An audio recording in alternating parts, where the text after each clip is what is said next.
Bistro, mga kasenso.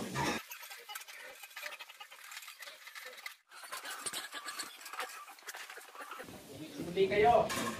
Hindi kayo piliin. Ayan, halipin lang natin yung ito.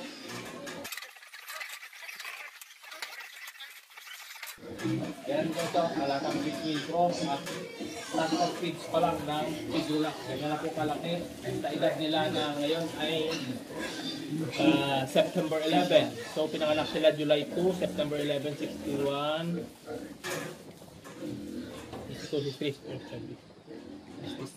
63, 70 days old pa lang to, 2 months and 10 days pa lang ang edad nila, mga katenso, mula nung pinanganak.